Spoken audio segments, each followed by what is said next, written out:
Et si je vous disais que, depuis le début, nous cherchons le bonheur au mauvais endroit, que nous avons couru après lui comme on court après un mirage dans le désert, plus vite, plus fort, plus loin, pour découvrir, essouffler, qu'il s'est encore déplacé. On nous a appris que le bonheur se trouvait quelque part devant nous, dans le prochain diplôme, dans le prochain salaire, dans la prochaine relation, dans la prochaine réussite, toujours plus tard, toujours ailleurs, jamais maintenant. Et si le plus grand secret du bonheur, c'était justement ça, il n'est pas au bout du chemin, il est dans la façon de marcher. Aujourd'hui, je ne veux pas vous vendre une recette miracle. Je ne veux pas vous promettre une vie parfaite, sans douleur, sans peur, sans doute, parce que ça n'existe pas. Mais je veux vous parler d'un bonheur plus vrai, plus humain. Un bonheur qui ne dépend pas des circonstances parfaites, mais de notre manière d'habiter le monde. Un bonheur qui ne brille pas comme un feu d'artifice, mais qui réchauffe comme un feu de cheminée. Le premier mensonge, quand j'aurai plus, je serai heureux. Nous vivons dans une époque fascinante. Jamais l'humanité n'a eu autant de confort, autant d'options, autant de possibilités. Et pourtant, jamais nous n'avons été aussi anxieux. Pourquoi ? Parce que nous avons confondu le confort avec le bonheur. On nous répète « travaille plus, sois meilleur, accumule, optimise-toi », comme si la vie était un CV à remplir. Alors on court, on coche des cases, on compare, on scrolle. Et chaque victoire procure une petite montée d'adrénaline, suivie d'un vide étrange. Parce que le cerveau s'habitue, toujours. La nouvelle voiture devient une voiture normale. Le nouveau téléphone devient banal. La promotion devient la nouvelle pression. C'est la grande illusion moderne. Ce que l'on obtient ne nous transforme pas autant qu'on l'imagine. Le bonheur n'est pas une destination matérielle. Sinon, les plus riches seraient les plus heureux. Et nous savons tous que ce n'est pas le cas. Le deuxième mensonge, je dois être heureux tout le temps. Regardez les réseaux sociaux, des sourires, des voyages, des corps parfaits, des vies incroyables. On a l'impression que tout le monde vit dans une publicité permanente. Alors, quand nous ressentons de la tristesse, du doute, de la fatigue, on se dit « il y a quelque chose qui cloche chez moi ». Mais la tristesse n'est pas un bug. La peur n'est pas un défaut. La douleur fait partie de l'expérience humaine. Vouloir être heureux en permanence, c'est comme vouloir un été éternel. Sans hiver, on ne ressent plus la chaleur.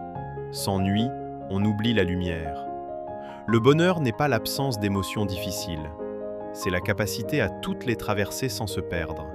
C'est dire « je ne vais pas bien aujourd'hui » et c'est normal. Et bizarrement, cette acceptation ouvre déjà la porte à un apaisement. Alors, où se cache le vrai bonheur ?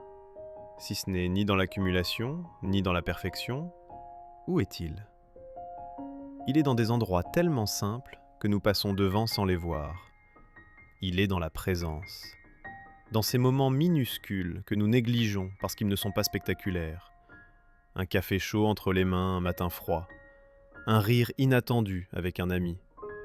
Le silence après la pluie, une musique qui nous traverse. Le bonheur ne crie pas, il murmure. Et dans un monde bruyant, nous avons désappris à écouter.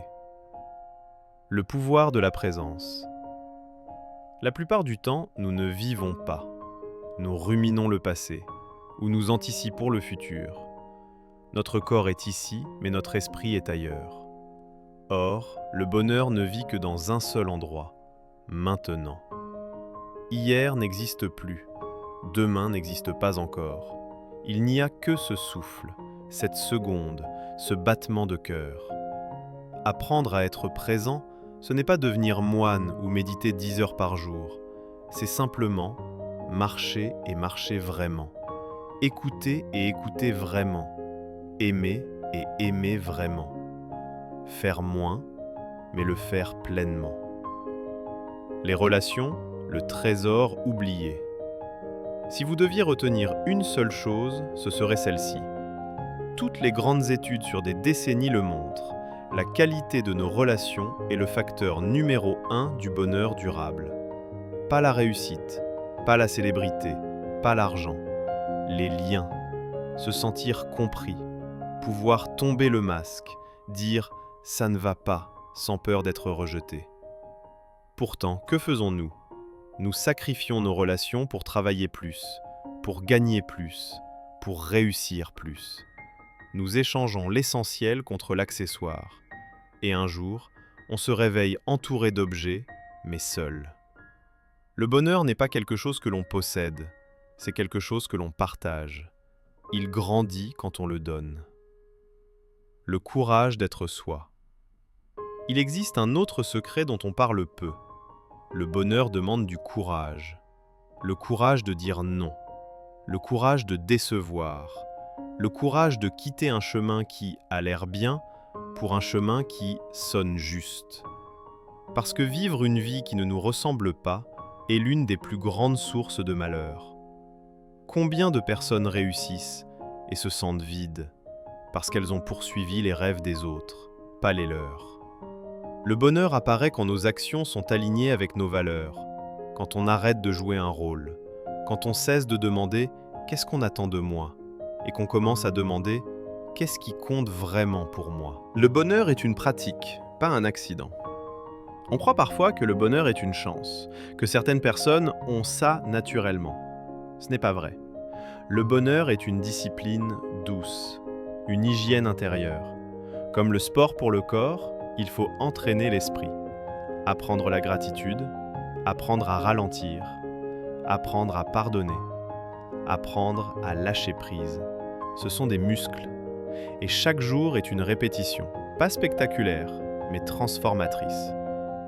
Une vérité simple.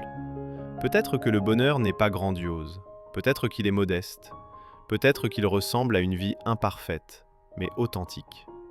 Peut-être qu'il ressemble à aimer sans garantie, essayer sans certitude, tomber et se relever. Peut-être que le bonheur, finalement, c'est pouvoir dire « ma vie n'est pas parfaite, mais elle est à moi, et je la vis pleinement ». Alors aujourd'hui, je vous pose une question simple.